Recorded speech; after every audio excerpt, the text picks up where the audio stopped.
On a December night in Los Angeles, Rob Reiner and his wife were found dead inside their home. Hours later, their adult son was arrested and formally charged. No public warning, no visible struggle. Just a sealed residence, a police perimeter, and a family story that ended without appeal.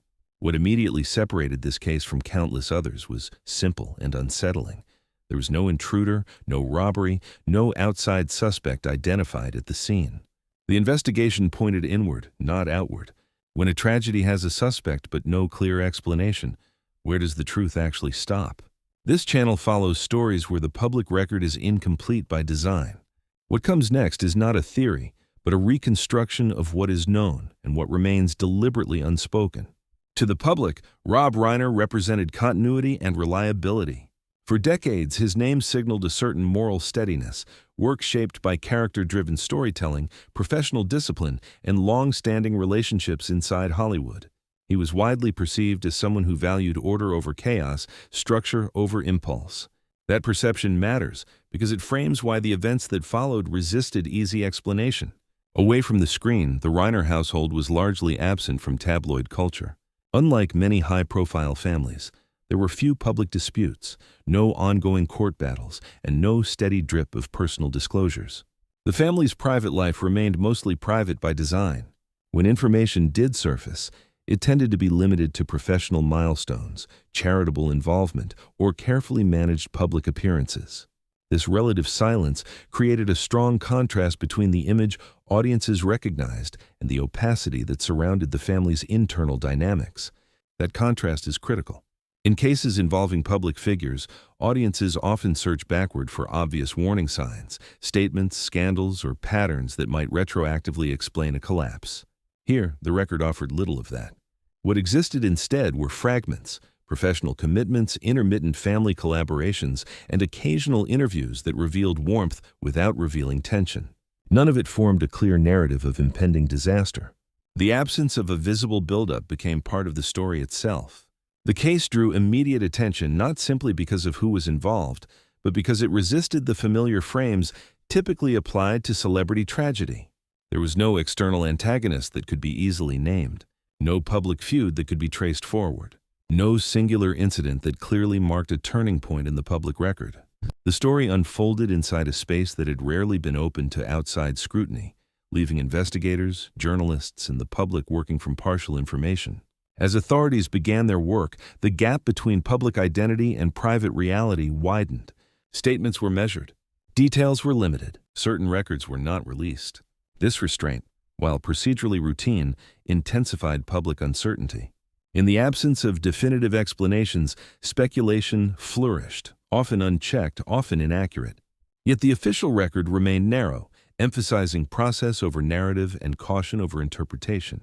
This is why the story cannot be understood solely as a crime report or a celebrity headline. It sits at the intersection of reputation, privacy, and institutional silence. The central figures were known, but the context that mattered most was not. What follows, therefore, is not an attempt to fill those gaps with assumption, but to trace the sequence of what can be verified, while acknowledging the limits of what is publicly known. Long before the investigation began, the Reiner family operated within a structure that appeared conventional by Hollywood standards. Professional success, financial stability, and long-term public recognition formed the outer framework. Inside that framework, daily life followed routines that, from the outside, suggested predictability rather than volatility. This matters because the narrative that emerged after the tragedy often attempted to compress years into a single moment. The available record does not support that simplification. Family relationships developed over decades, shaped by generational expectations and the pressures that accompany visibility. Work and identity were closely intertwined.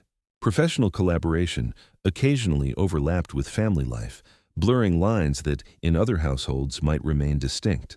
This overlap did not automatically signal dysfunction, but it did create a setting where personal disagreements could not be easily separated from professional judgment. In such environments, conflict does not always announce itself. It accumulates quietly. Accounts from acquaintances describe a household that valued discipline and self-control.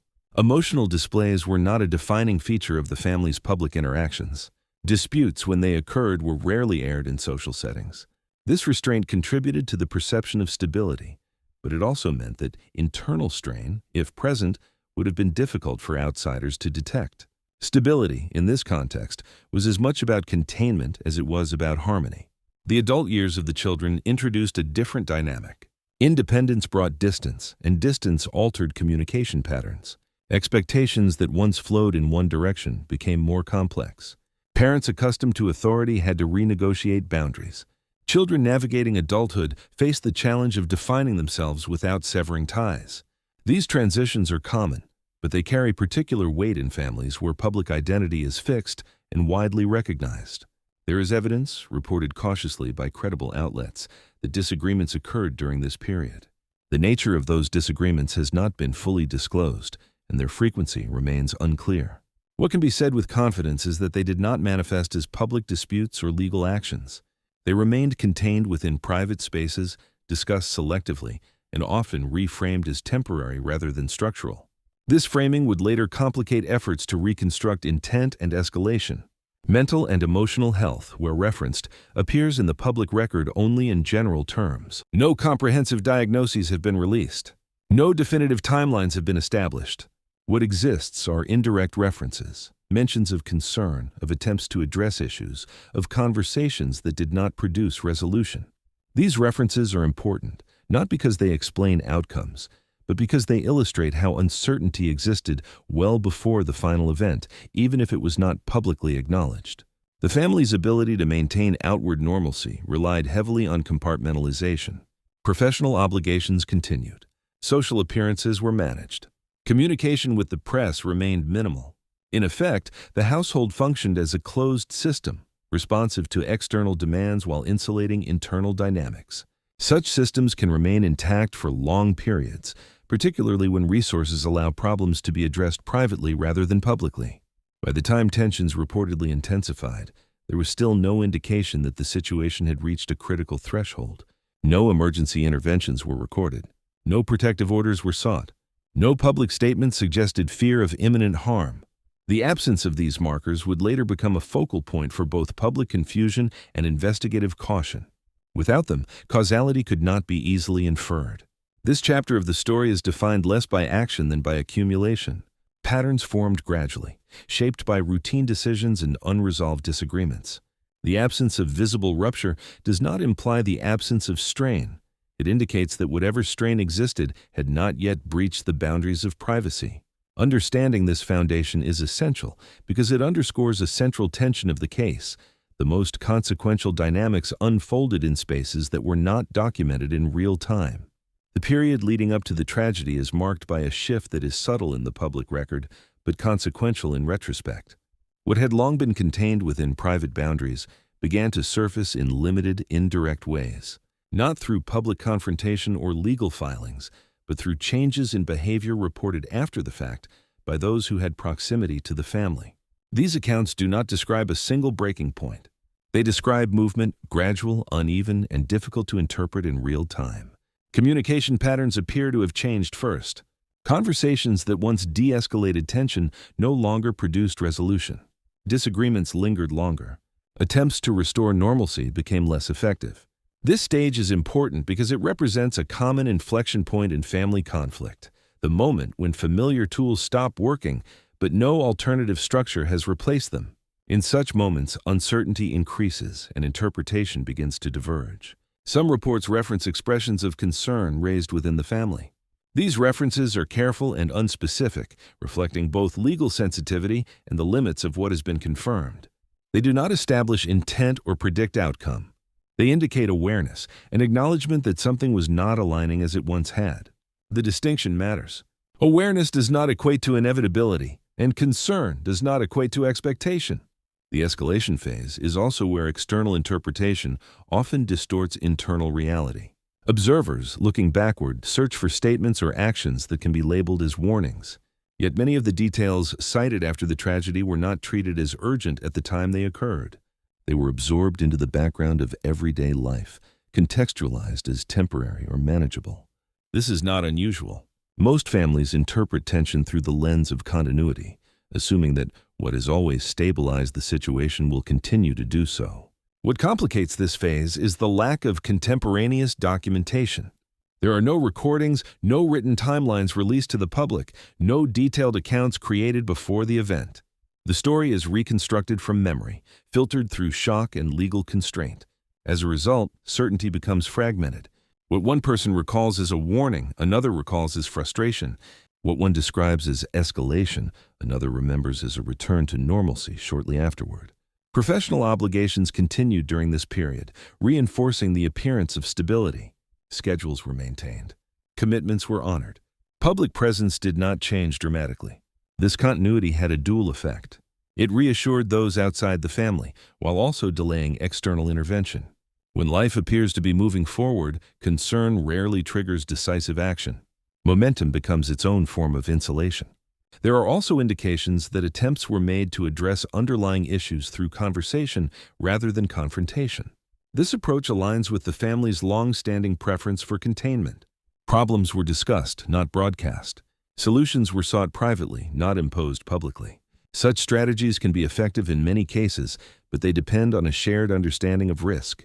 When that understanding diverges, dialogue alone may no longer be sufficient. The escalation phase does not present a clear antagonist or a defined sequence of provocations. It presents ambiguity. Tension existed, but its trajectory was not linear. Periods of calm interrupted periods of strain. Reassurance followed alarm. In hindsight, this oscillation appears unstable. At the time, it likely appeared familiar. Families often mistake familiarity for safety. This ambiguity is why investigators approach this phase with restraint. Without explicit evidence of imminent danger, interpretation remains provisional. The public record reflects this caution. Statements emphasize what is known while deliberately avoiding inference about motive or state of mind. The result is a narrative that feels incomplete because it is. Certain aspects are withheld not to obscure truth, but to prevent misrepresentation. What can be established is that by the end of this phase, the equilibrium that had defined the household was no longer intact. Containment had weakened. Communication had become less effective. The systems that once absorbed tension were under strain. Yet even at this point, there was no clear signal that the situation had crossed into irreversibility. That threshold would be crossed later, under circumstances that transformed uncertainty into finality. The next chapter examines that transition, focusing only on what can be verified and on the questions that remain unanswered by design. The final phase begins with a narrowing of time. What had unfolded over years compressed into hours, then minutes, then a single sequence that could not be undone. Law enforcement accounts describe a response triggered by circumstances that required immediate action, followed by procedures that moved quickly but deliberately. From this point forward, the narrative shifts from family history to evidentiary process. Authorities have confirmed that the deaths were discovered inside the residence and that the scene was secured without delay. Details beyond that threshold were limited in early briefings, a decision consistent with active investigations involving close relatives. The absence of early specificity was not accidental. In cases where potential criminal liability intersects with family relationships, disclosure is often paced to preserve due process and prevent contamination of testimony. The result is a public timeline that feels abrupt because it is intentionally constrained. What followed was an arrest and the announcement of formal charges. These steps established a legal frame without resolving the underlying questions that had already taken hold in public discourse. An arrest answers the question of who is accused.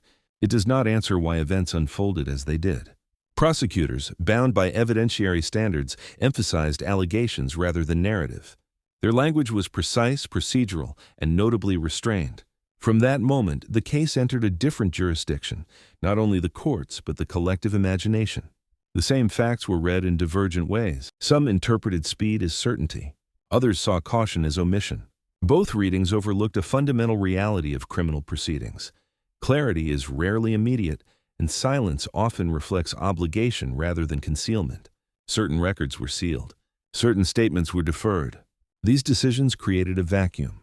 In that vacuum, speculation flourished, often detached from verified information. Yet the official record remained narrow. Timelines were acknowledged without granular detail. Motive was not addressed. Prior conflicts, if any, were not characterized. This restraint signaled that the most sensitive elements of the case were not yet part of the public domain. The emotional impact of this phase cannot be overstated, but it must be described carefully. For those directly involved, the transition from private crisis to public proceeding was instantaneous. Grief and shock unfolded under scrutiny. For the public, the shift was disorienting. A familiar figure was suddenly reframed by an accusation that contradicted decades of perceived stability. The dissonance between image and allegation intensified attention, even as information remained scarce. Investigators approached the scene and subsequent evidence with a singular priority: establishing a factual chain that could withstand legal challenge. This priority often conflicts with public expectation. Audiences seek narrative coherence. Investigations seek corroboration. Where the two diverge, frustration emerges. In this case, divergence was immediate and sustained. What is known at this stage is limited but significant. Charges were filed. Custody was established. Legal counsel became involved. Court dates were set. What is not known carries equal weight. The precise sequence of events inside the residence has not been publicly reconstructed. The content of final conversations, if any, has not been disclosed. The presence or absence of specific triggers remains unaddressed in official statements. This asymmetry between what is confirmed and what is withheld defines the point of no return. The case moved beyond the realm of private resolution and entered a process that unfolds according to institutional timelines rather than personal ones. From this moment forward, outcomes would be determined not by reconciliation or explanation, but by legal standards and evidentiary thresholds. The significance of this phase lies not only in what happened, but in what ceased to be possible. Once charges were filed, interpretation narrowed. Silence took on legal meaning. Statements became liabilities. The family's ability to shape its own narrative ended, replaced by a framework that prioritizes procedure over context. The story does not resolve here. It changes form.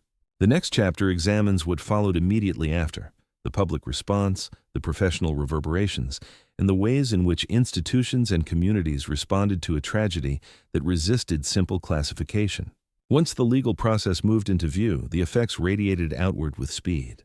The focus of attention shifted from the private space of the residence to a public arena governed by procedure, precedent, and scrutiny. Statements from authorities remained narrow, emphasizing charges and next steps rather than interpretation.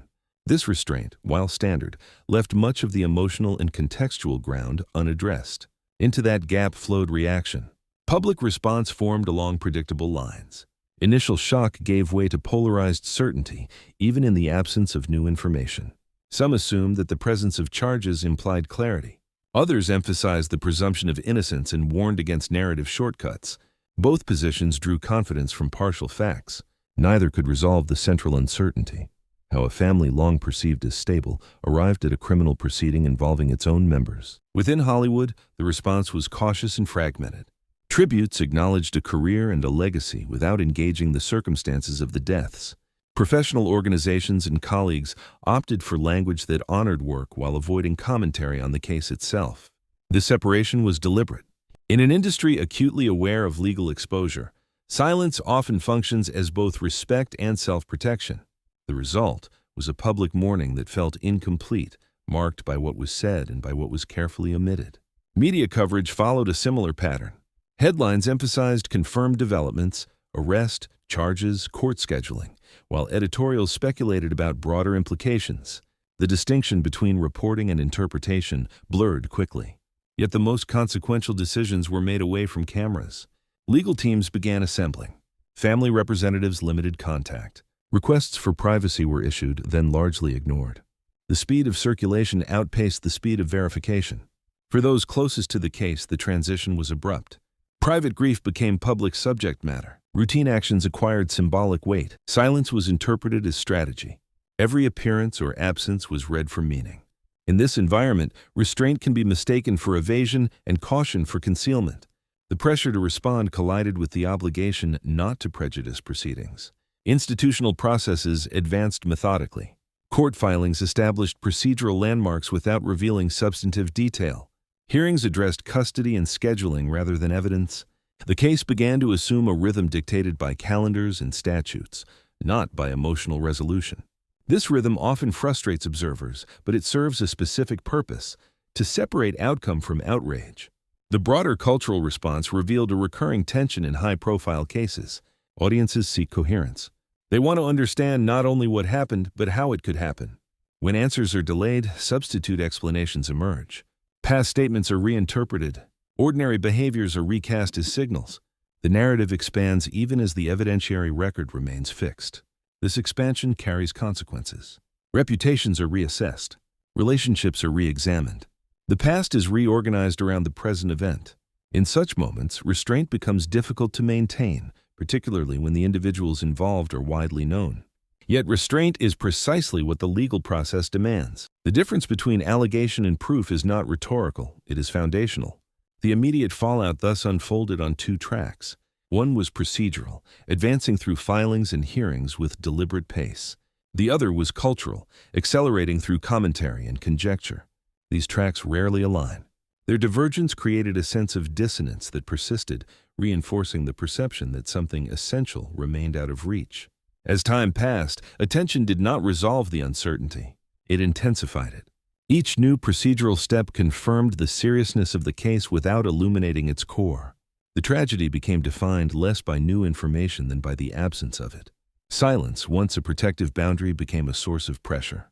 The next phase addresses that silence directly, not to fill it with conjecture, but to examine its function, what is withheld, why it is withheld, and what that withholding means for understanding a story that may never offer the closure many expect. As the case settled into legal process, a different narrative began to take shape, not through new disclosures, but through absence. Certain records remained sealed. Certain details were not expanded upon. Timelines were acknowledged without elaboration. This silence was not accidental, nor was it unusual. It reflected the boundaries imposed by law, by procedure, and by the recognition that some information, once released, cannot be retrieved. In high-profile cases, silence often invites interpretation.